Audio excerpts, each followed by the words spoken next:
extending. Maybe they'll find it here in Game 2. Maybe, as we'll see it in Champs like here, but have to agree, the individual play across the board from Korea looked great, but the teamwork couldn't come together, which I think is your general expectation, putting together a dream team here at All-Stars. Still, the festivities for Game 2 will kick off with a Jarvan ban, as On enters his customary slot on the red side.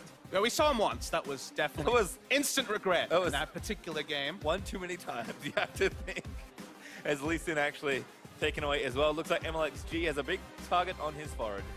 But not enough bans to stop all the pick champions from being out of the meta, so Lee Sin and Jarvan, as you say, targeted towards very creative jungler MLXG, and two junglers that can come mid lane at level 2 and make Faker's life a bit of hell like they did in Game 1, and he's probably found all too common in this particular All-Star event. I think MLXG, like you said, has a double-digit mid lane level 2 picks ready if needed. Jace, though, the next ban there from the Chinese All-Stars. And Korea with maybe another jungler to go. But this does leave up a lot of the mages that we saw banned away in the first game. So this landscape already is going to look very different. Next pick, first pick, Misfortune seems very likely based on how drafts have gone previously. Ezreal blue side ban, meaning that Korea doesn't want to first pick that, even though Prey, of course, famous Ezreal in his own right. See where China wants to go. Customary has been something like the Misfortune ban. I feel like you have to ban it, but there's still so much open, and Korea does have first pick here in this draft. A lot of conversation happening by the looks of things. Neko talking it out with the rest of his teammates and Coach Firefox, and it is Tom Kench that gets taken away. And against that means that Zoe is up, and we will see the first ever game. Competitive level of Faker Zoe. It's the sort of thing that every time you see a new mage, you want to see if it's Faker's X. We've seen so many champions that are intrinsically linked, the best player of all time.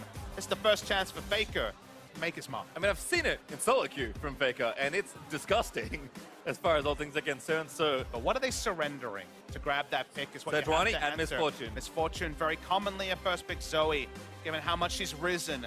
Went over that, the Sejuani also a favorite ambition. Maybe he's going to have to go back into the well with the Gragas that saw a small buff on 723. Didn't get compensation attack speeds on 722. The Kesper Cup patch was a slow jungler. Going to see it here. We saw the attempt at the Callista, back to the Comet for Prey. Yep, Prey's like, okay, give me that Jhin again. Give me Cassidy apparently for Xie. That's the pick he wants. So we've already seen his LeBlanc, I believe, into this matchup. Now going to take a different champion. I mean, LeBlanc was available, and they didn't elect for it here. Another teleport user in the mid lane that can answer the Zoe and potentially gap close and get a lot of damage in there. I think it's all about being able to close the distance and also work with the jungle ganks of Sejuani and Kassadin. Also important note, the Kassadin is a melee champion, so we'll be able to proc the passive from the Sejuani that much faster for the CC, so still going to be plenty of mid lane focus. Don't you mistake it on the side of China. Like I said, if there is a way to get mid at level 2, MLXG probably knows the path as Braum banned away again by China actually. Taking that one away from Gorilla once more. Shen, a support, certainly can be flexed, but also a strong champion for 957 there in the top lane. Also going to meet the ban list once more. At some point, if you have Sejuani, Shen, and Kassadin running around with globals aplenty, you might be a little bit too pressured in the side lanes. And remember, Game 1 was a story of side laners being assassinated left, right, and center, not by a Karsa Kha'Zix, but by Mako and all the other pick tools that China had. Camille being banned as well does suggest a first pick Gnar in the second round on the red side. So we'll see if there's a ban here or whether Korea has something else in mind. One more to go. And it is now actually banned away, so nice read there on the draft Papa. It's China now considering what they want to take. Probably don't want to take AD, maybe keep the bot lane a little bit ambiguous, but we'll see if 957 feels like blinding a matchup here as well. Some good flexibility with how the texture of this draft has played out. Following that logic, it's top or support. The Gnar would have been perfect because you can blind pick it and then go for the flex, but they're just going to go for the support. Confirm that it will be Uzi on the Misfortune 80 carrion. Sort of a bot laner here in the Leona that can shut down Jhin from range with the ultimate. Maybe Tarek here for Gorilla. I love this pick for so many different reasons. We'll see if he does want to play it, and of course Cuvée will need a champion as well. Looks like Tarek is locked in. Right. Gorilla has gone on record and said that he has to go for the melee supports because he doesn't expect any help from his junglers, doesn't want to go for a range support and just be ganked upon. We saw his attempt at Karma at Worlds be crushed time and time again, and Cuvée, before he was a carry, was one of those trees in the top lanes. He'll just stick with the Maokai. And we might actually see the return of a pick that's been absent for a long time. Maybe 957 perhaps running out of creative counter picks here in top lane as Mako has hovered that Cho'Gath.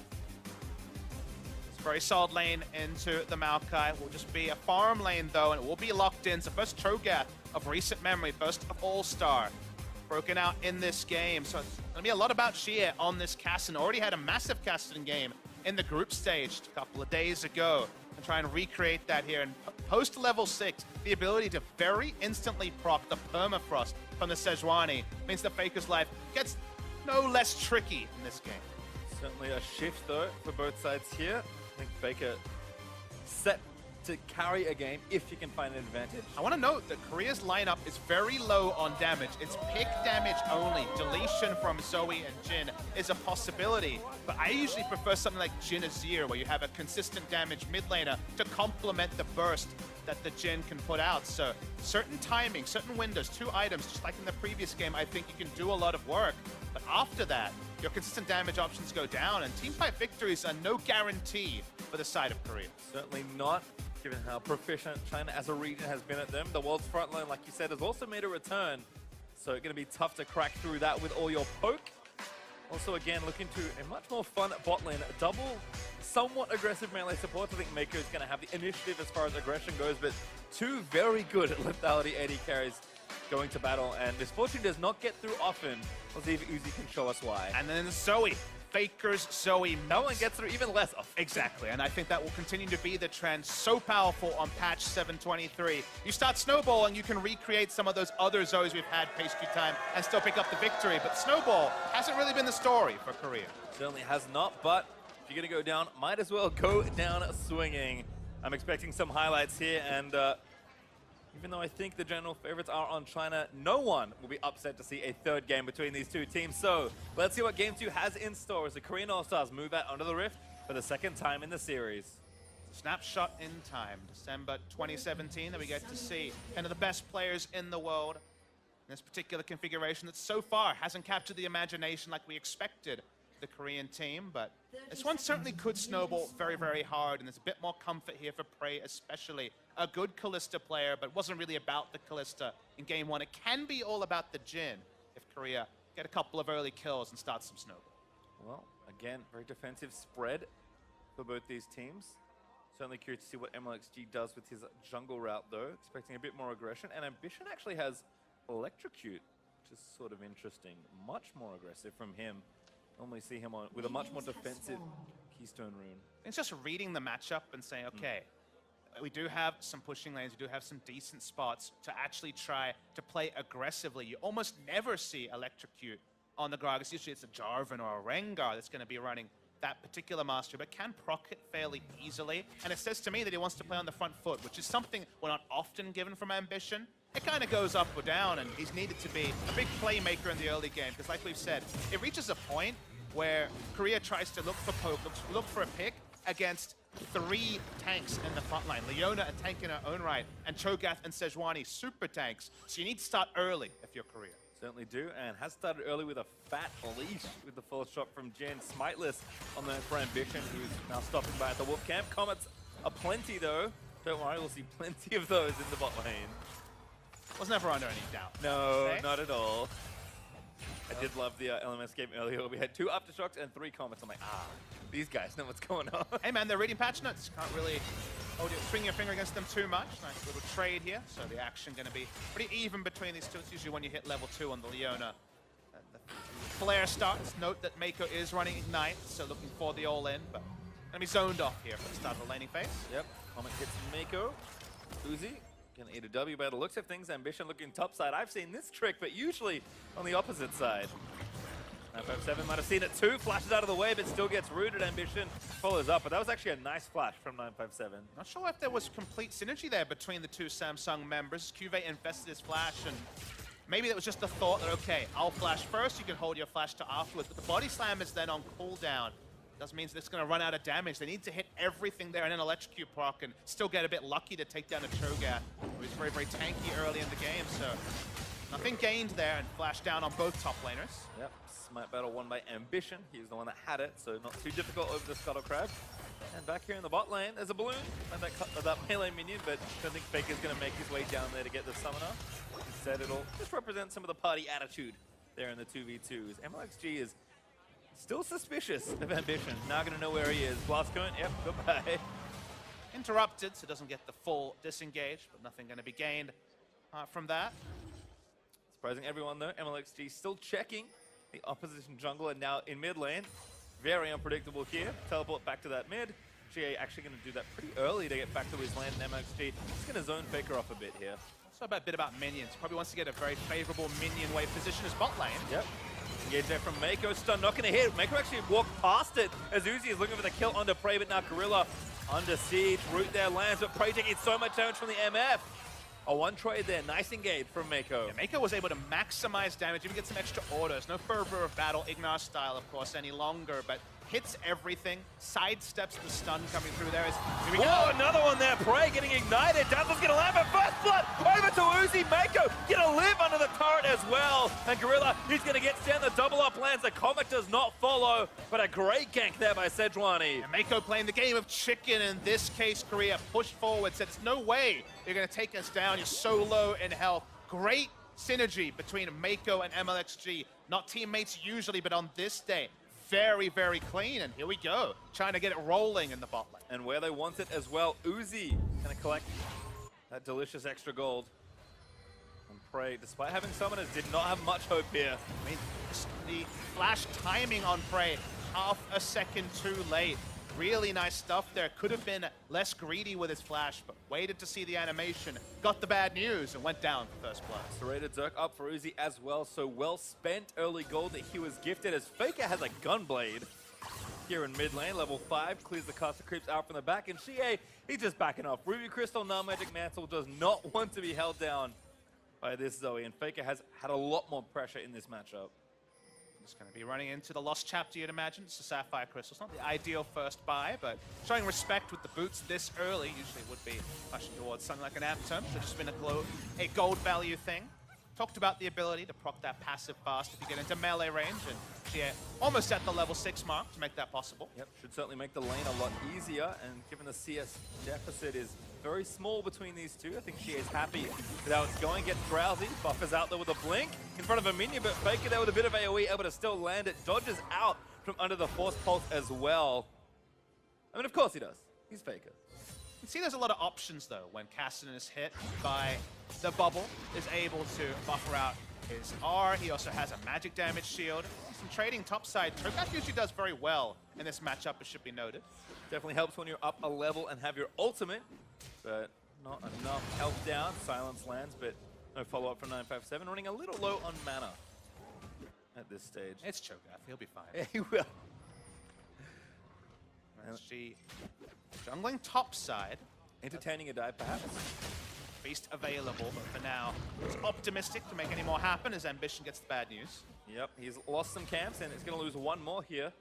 Although maybe not, actually, as a collapse happens. 957 out in the area. Ambition walks the wrong way to check it, though. Now level 5 for MLXG. QV, again, still a bit vulnerable. Has the ultimate, but damage back there from the sapling after the arcane smash is nice. MLXG, no chance there to really win, despite the 2v2. Return to normalcy in the laning phase, and nothing gained there on either side as we see the freeze, I should say, held in the bot lane for Prey as he comes back in. Only now able to manage to hit his own serrated Dirk to match the one that came through from Uzi earlier.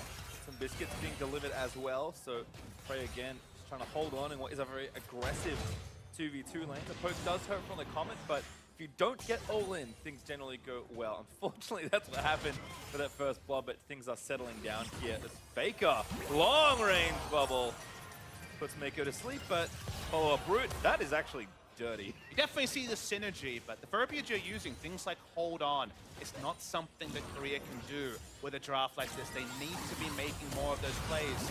Seeing another bubble hit. Gia making his own. Again, Blinks do double duty here in the matchup. You can blink out once you get bubbled and try and get to safety, or blink in to try and get aggressive.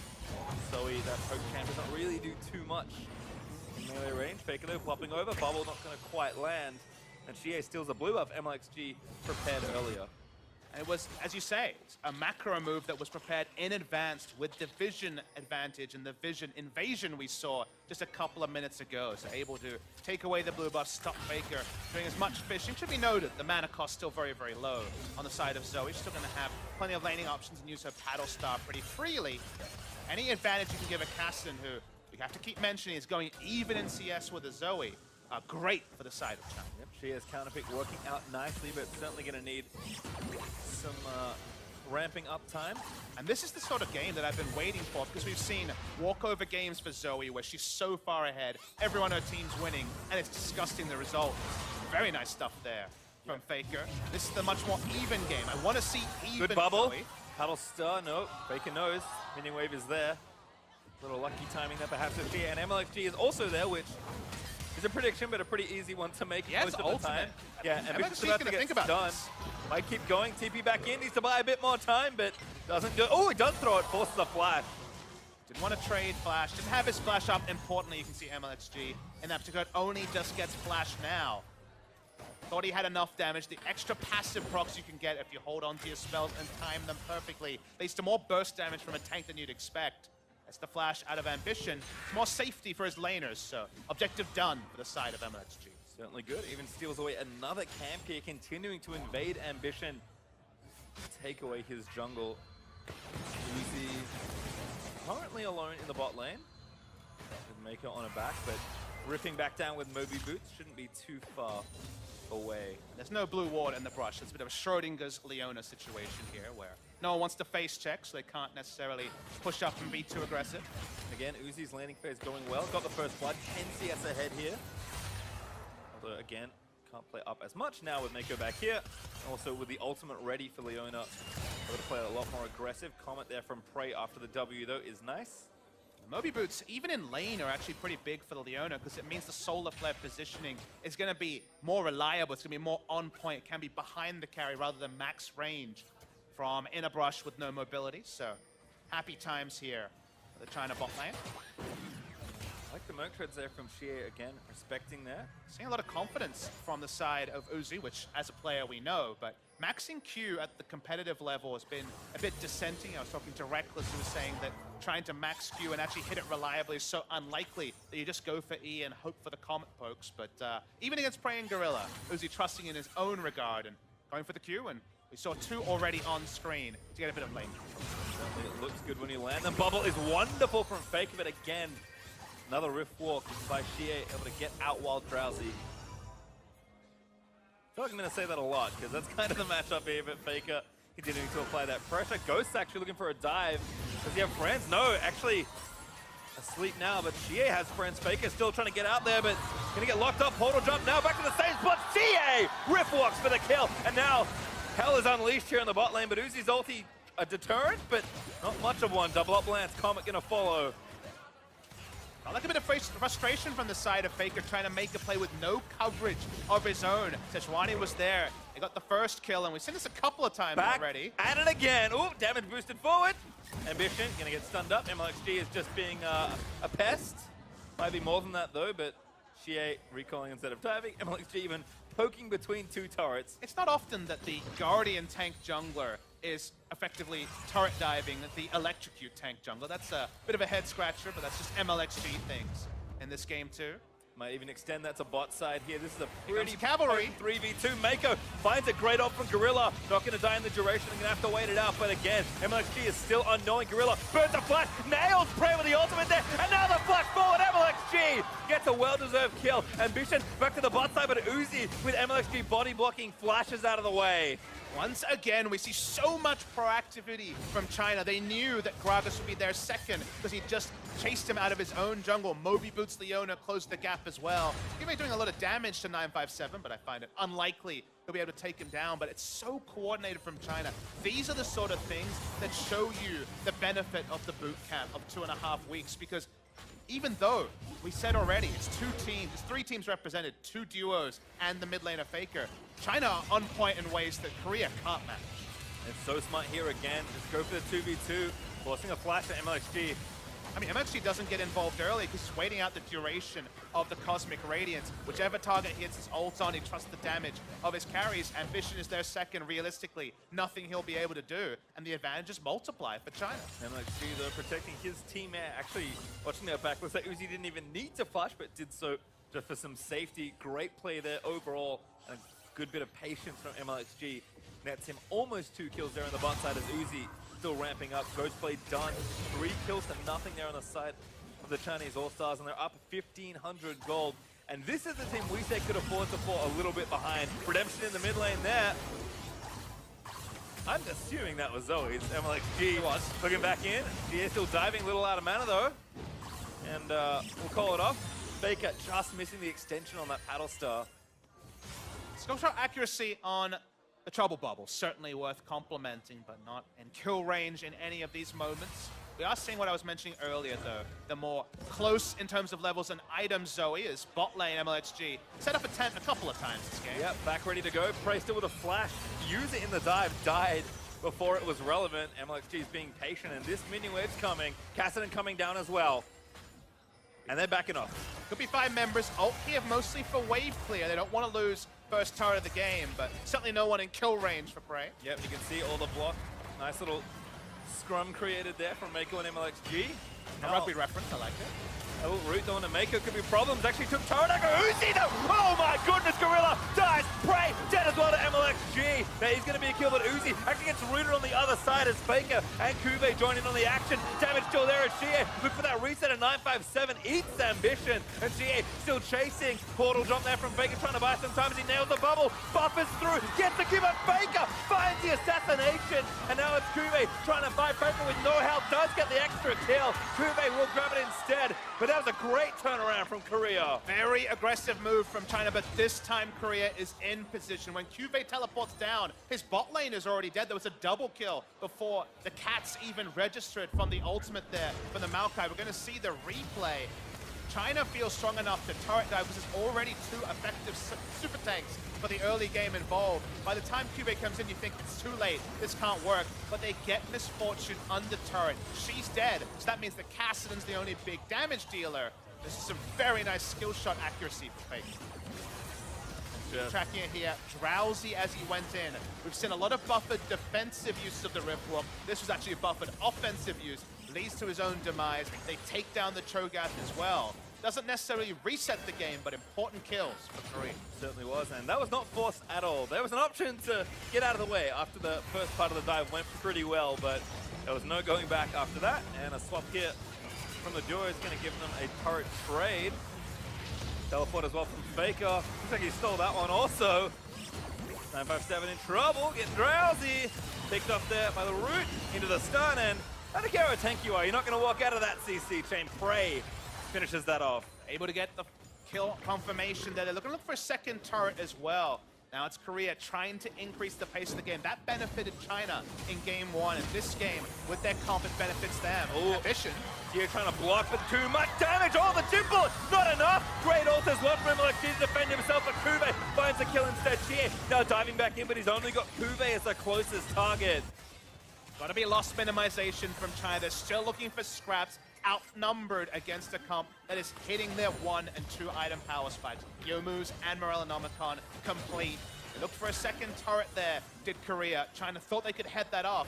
They are able to, but an extra kill credit to the side of Korea. Yep, cost them a few more lives. Gold evens right back up after that from the Korean side. And in fact, Rift Herald will also go over MLXG being back in the base. So you have to think the expected value of that is 1 more turret with a bit more gold. And of course, that turret lead to themselves. Ambition going to finish that off, and time for a reset. A very productive 2 minutes or so.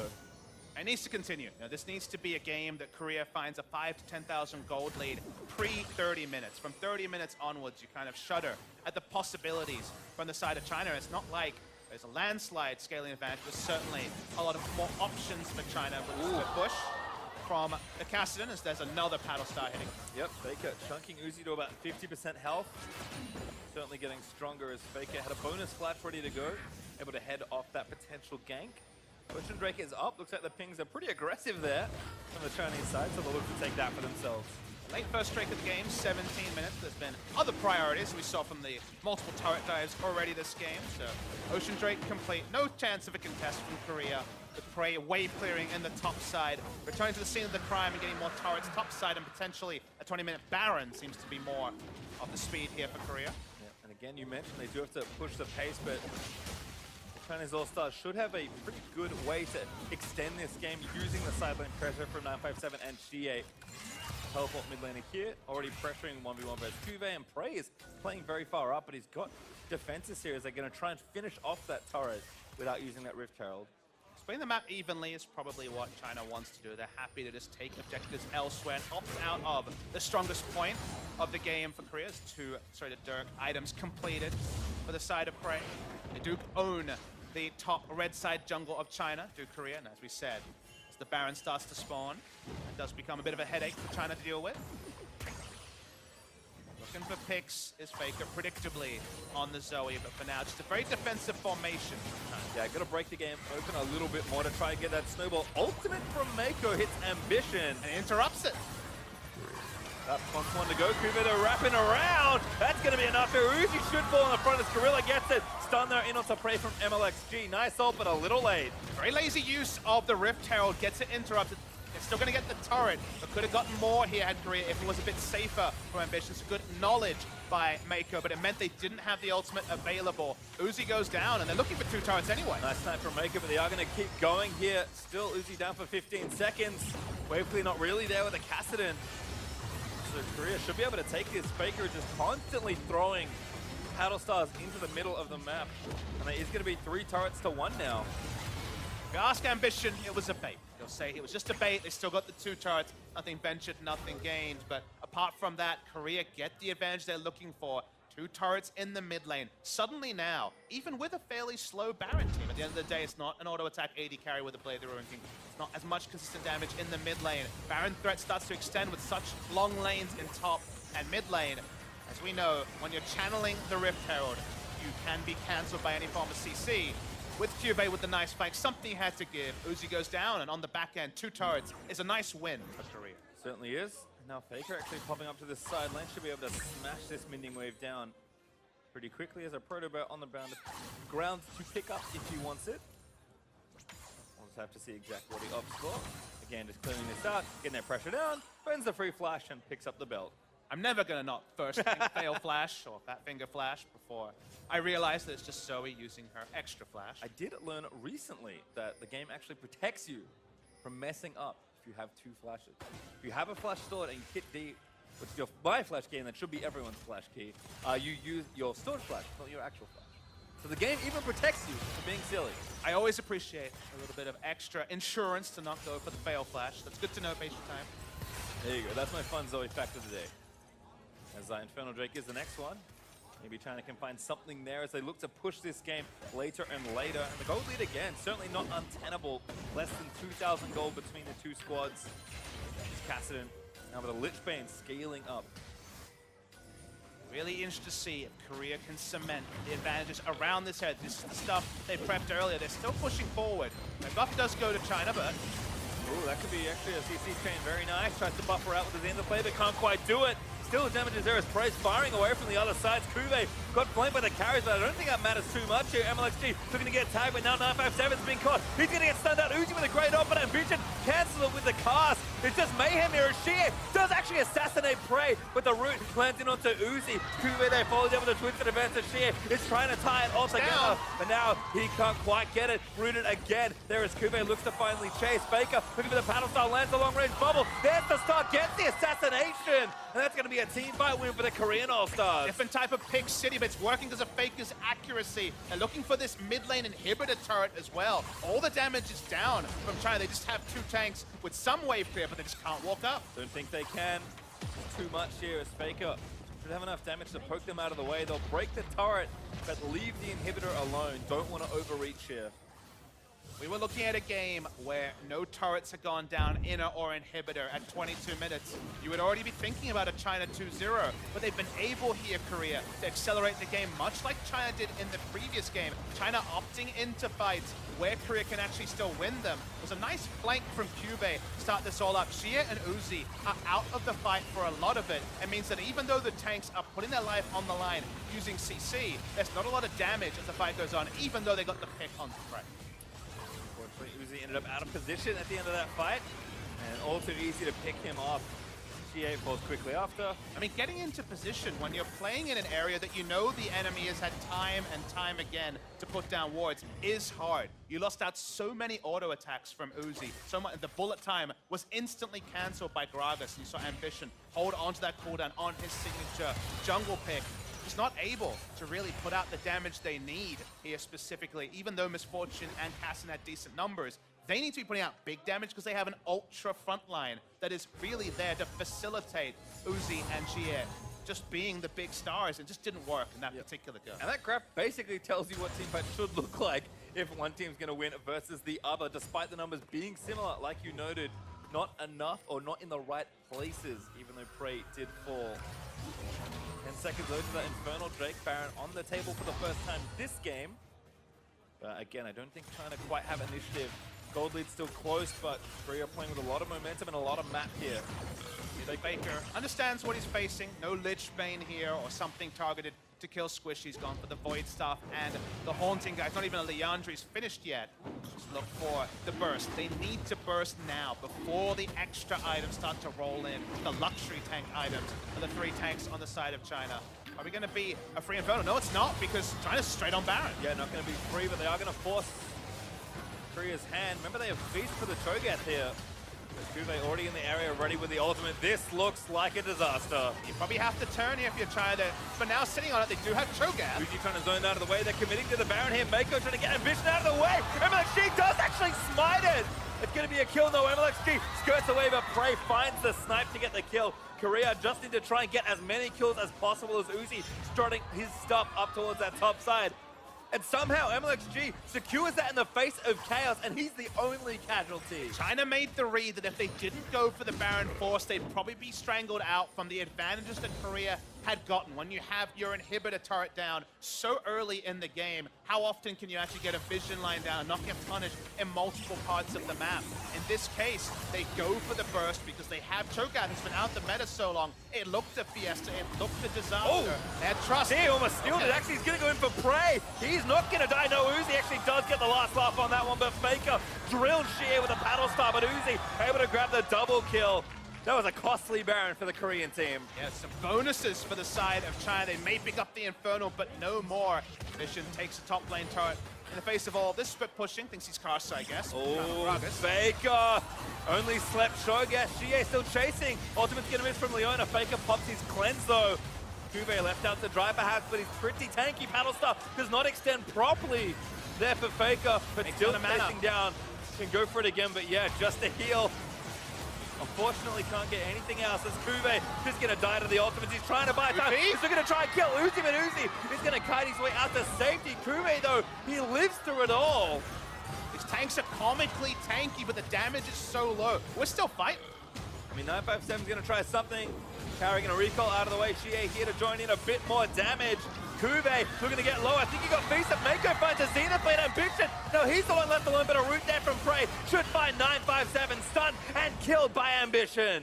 Very, very messy stuff. Faker out of mana. Prey only just respawning. For another pick, but uses last bit of mana on a Paddle Star. They desperately need to recall. That extended so long that the respawns, they were fighting on the side of Korea, so it was going to make sense they would finally be there. Still largely ends up being trades.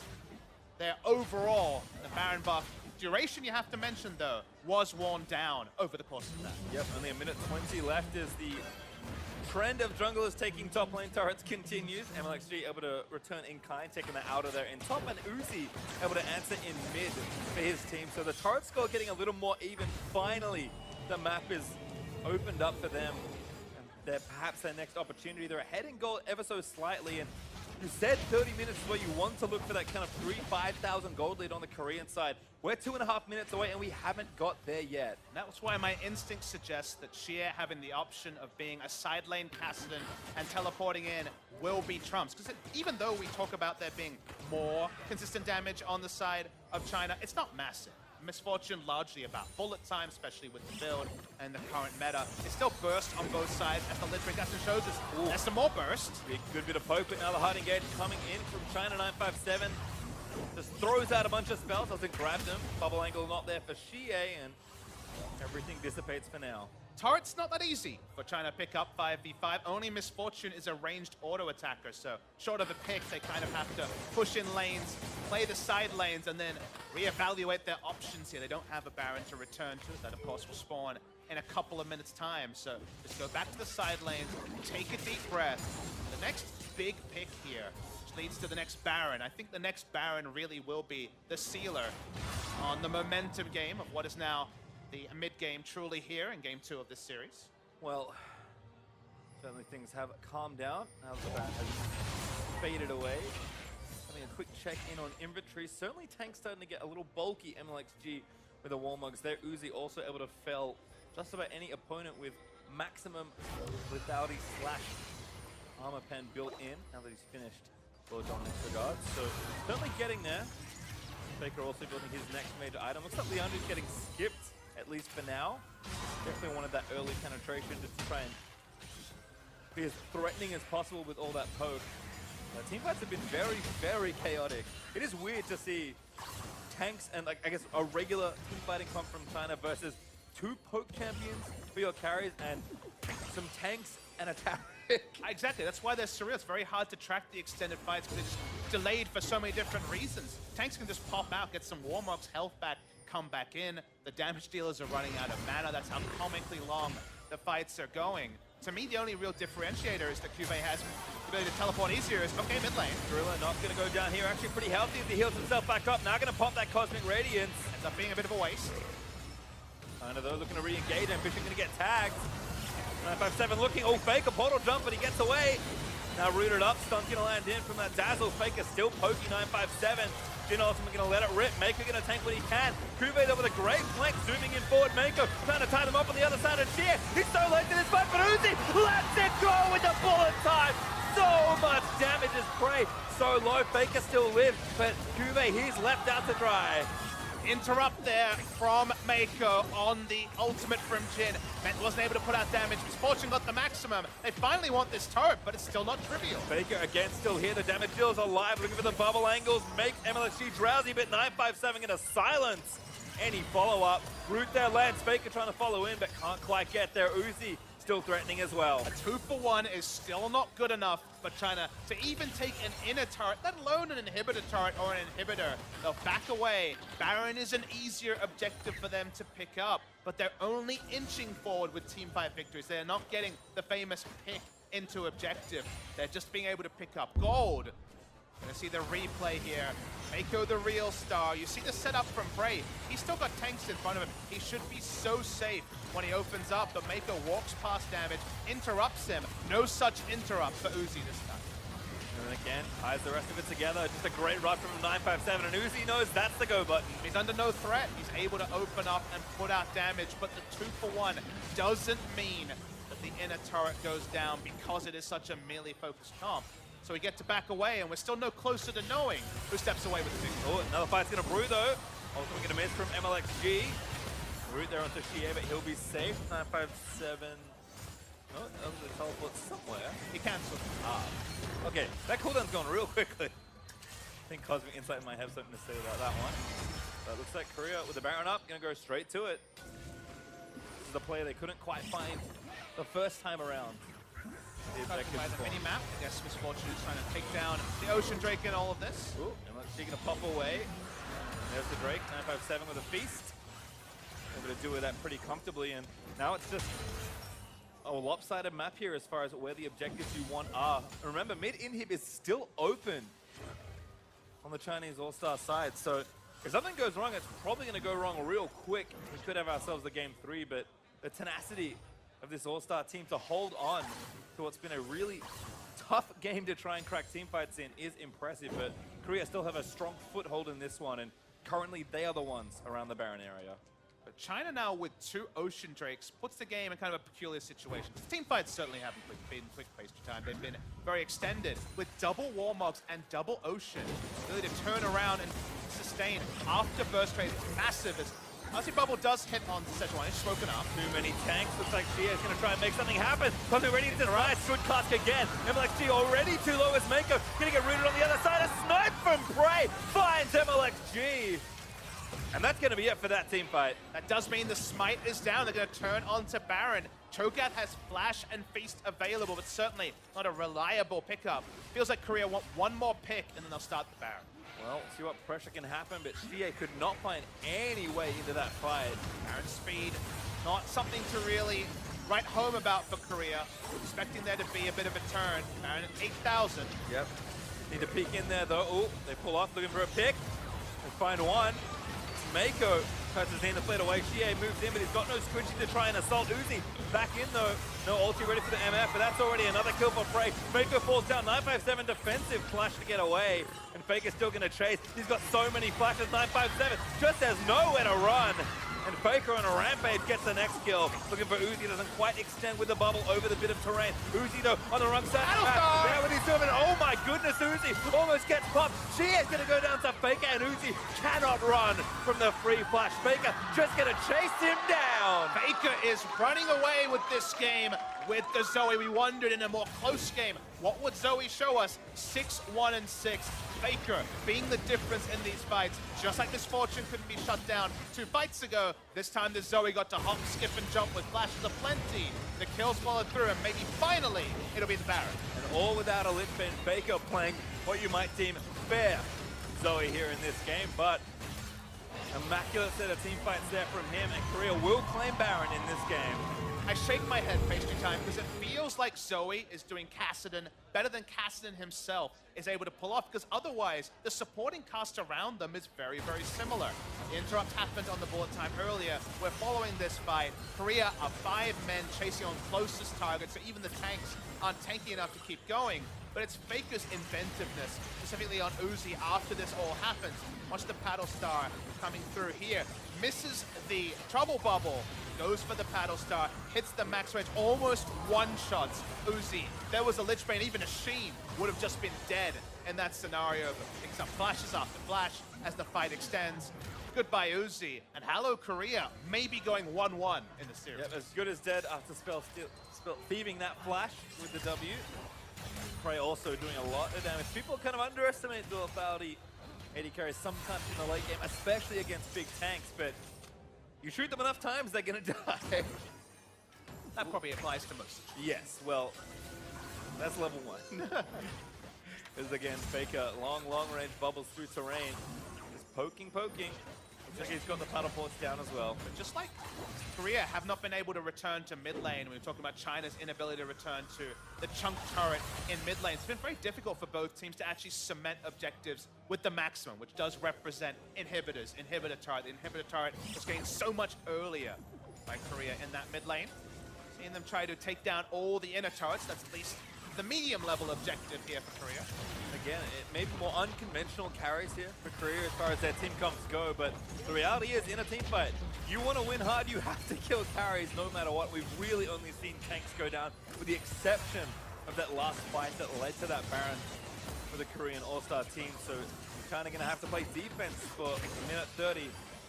And again, Waveclear not on the strong side here. Xie not even there trying to take down the minis. He's going to leave that to Uzi and 957 and look for a flank. Faye is not there, but has teleport up, of course. Working in the top side for now. Faker playing with fire, doesn't have Zonia, so every time he pops in, can be CC'd. Oh, another one going through. Looks like Mako trying to find it. Xie does have Zonias this time, but nothing to really find there. And again, the poke continues.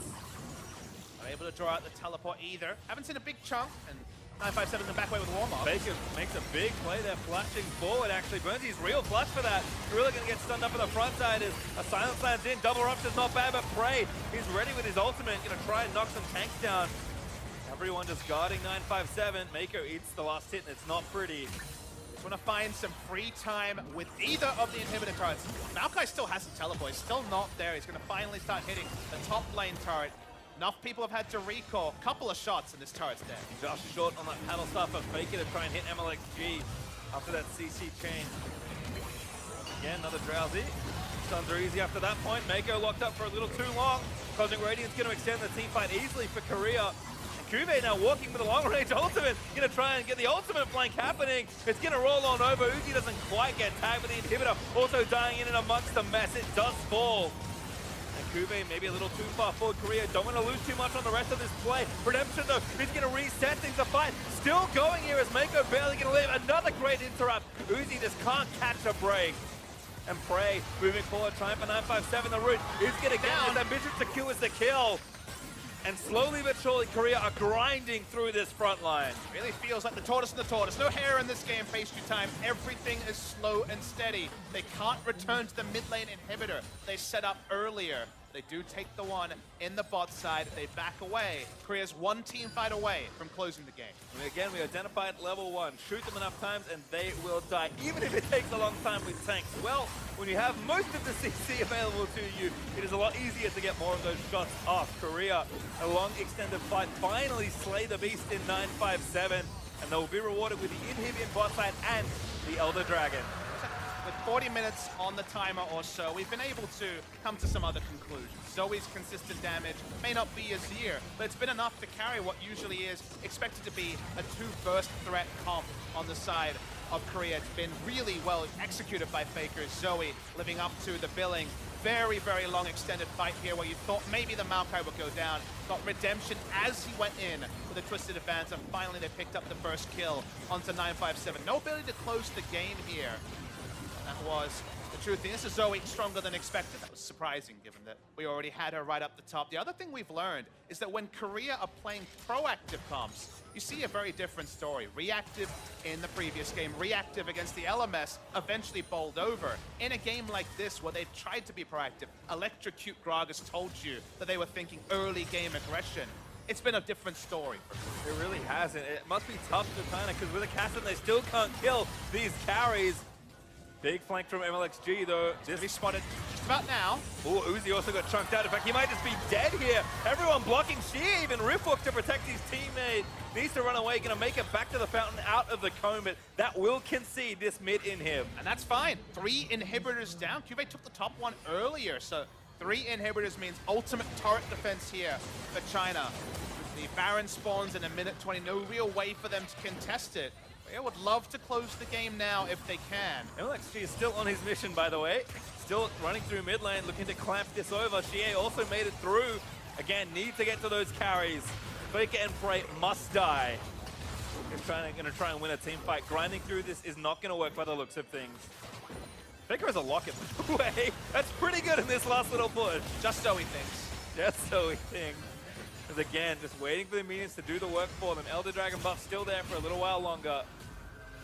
Able to get pot shots, as you can see, very healthy. Ooh, big ult fire, try and stun it through. It's nice, but again a good cancel for Ambition onto Uzi. Faker are getting low. They do get the Zoe. Now they need to try and take down Prey. Prey, low, just go down to 957. The Catherine falls after the trade. Uzi though still alive. These tanks should be able to go down. Gorilla, he's the first one. He's the most squishy as Uzi, able to grab the double. And now Cuvée, a Titan, a monument of health. So tanky, but finally, he will be felled.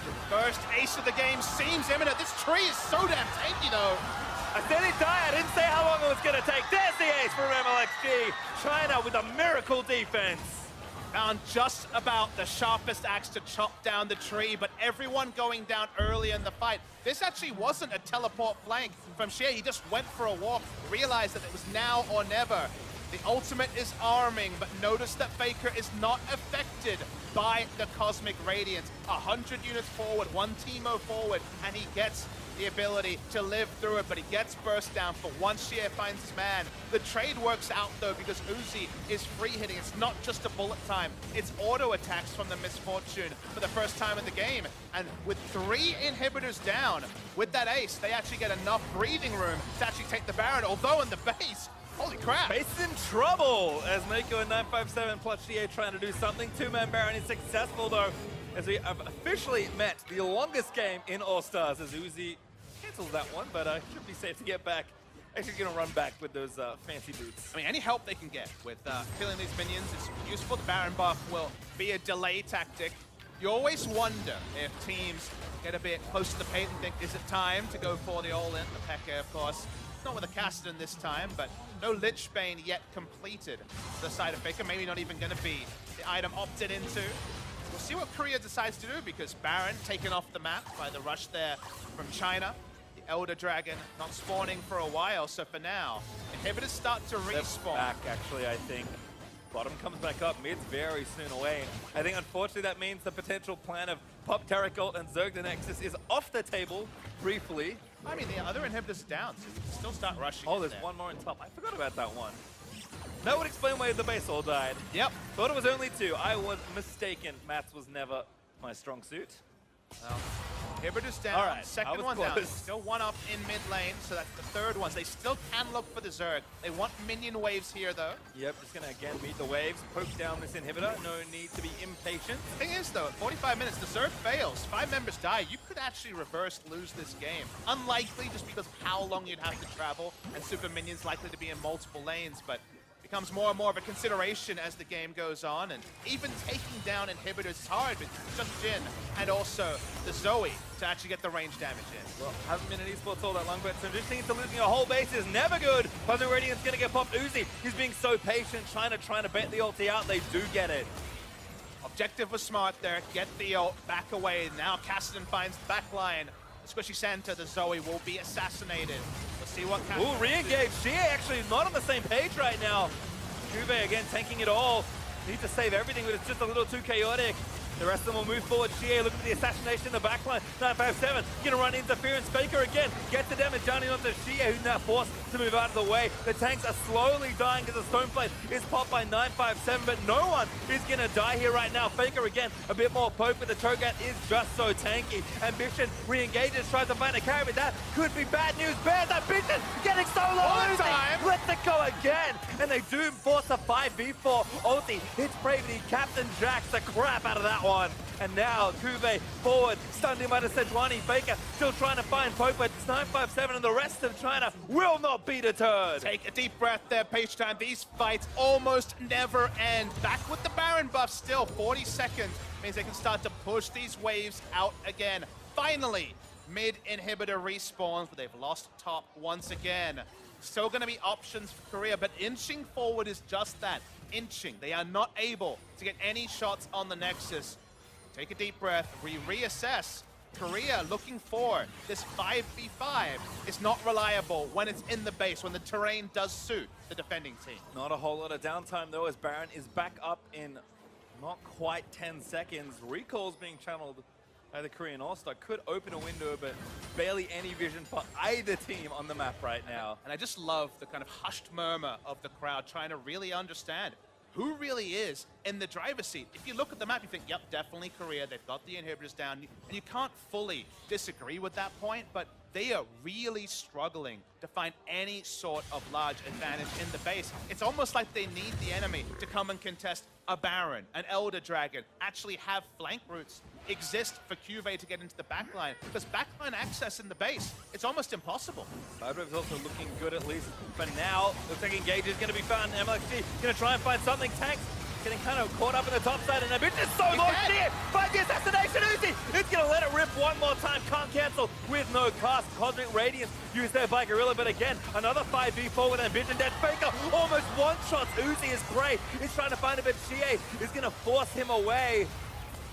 And again, we re-engage. Defensive Sejol. Remember, you don't want to chase China because the Warmogs and double Ocean Drake means they can turn around deceptively. Sure, Uzi out of the fight, but the tanks will be able to regen so insanely fast. What looks like a massive health bar advantage is very quickly eroded. And start walking around towards the spawn. Still 2 minutes till Elder Dragon comes. So for what has happened kind of comically this series, one kill doesn't lead to much, but what I want to talk about is who the kill is on, because Ambition's job in fights is to kind of walk around and be tanky and interrupt bullet time. If they take him down, the bullet time will be uninterrupted. There's no one else who realistically can put a stop to that ability. Certainly not safely. His ambition is back in business here. Death time is getting long as the longest game in All-Stars continues to get longer. Each time I thought we were done with stone plates. We have 3 in this game, which makes sense again given the level of burst on both sides. No Lich Bane in the final items here, as a Banshee Veil is picked up by Faker just to be more respectful. The chance of Kassadin getting into the backline, the extra health and magic resistance alongside the spell shield is important. And you can see that it's definitely hurting Faker's ability to hurt these tanks with all these items built up now. Okay, goodbye, Blue Buff. Well, I'll miss you. That's 6-item Kassadin for you. Imagine if that was Prey or Faker. How quickly the game would end. I think the Chinese fans are thinking exactly the same thing, Pastry Time. And you can see total damage, but Faker is truly overperforming as far as damage numbers go. And while there's been points where we've compared Zoe to Kassadin, it comes much more to ranged versus melee. Even though they have similar roles, you poke, you throw down a paddle star, you're not committing to it. Kassadin has to choose his spots, and it's been a lot of times where he's come in, seen his Cosmic Radiance, and like, well, I kind of did my job, I got a cooldown out, I'm not going to do any damage through this fight. So the damage numbers are naturally going to be high for a long-range poke champion. Yeah, Kassadin's job has been made very difficult with the way Korea has approached these team fights. But again, trying to look in a kind of sidle up some engage here. Hib is not quite back in topside yet, but Minion waves pushed out, so they have a bit of time to fish around for a pick. Faker again just poking. Look for those key targets. Sleep on a 957, great poke. And now 957 needs to be right in the back of Get the out of fight, combat. waiting for warm-ups. Exactly. So now he's no longer someone who can pick up this bubble easily. Not going to take too long though. Mako though stunned up. Looks like a root in of the Chie pops the Zhonya's. But he's going to be in one Re-engage spot. Brand, Faker got stunned. Cosmic Radiance going to try and save the ball. Bullet time from Uzi gets immune practically. And now Faker bounces back in. Chie chunked out so low, but the tanks are just fighting each other. Faker looking for the flex on the other side. Chie actually recalls. This means it's a 5v4 as Prey. Does he? Forward. Chie looking to save the day. Play not going to find it though. No one dead just yet. They got Faker! Takes down Faker! And that might be enough. Knock up lands. Uzi takes down Gorilla and Prey. They're going to get chased down and killed. Everyone's going to go down here. Carries die on the Korean side. And that should be it. Kube is going to fall, and that's an ace. So late into this game. That means that with these long death timers, it might have to be the Tuzer. Someone needs to answer these minions. Minions going back 957 and Mako forced They might just win it. The minions, Look at oh the my health god, on it's so Nexus. much damage. I don't think they can do it. They've got no carries. They stunned them down. up, but that's it. Everybody dead, and the game goes to Korea. My goodness. Goes to the minions, Pastry Time. The Winions this time. Winions is said sometimes with a bit of a wink and a nod this time. Oh, so clear. No way to add.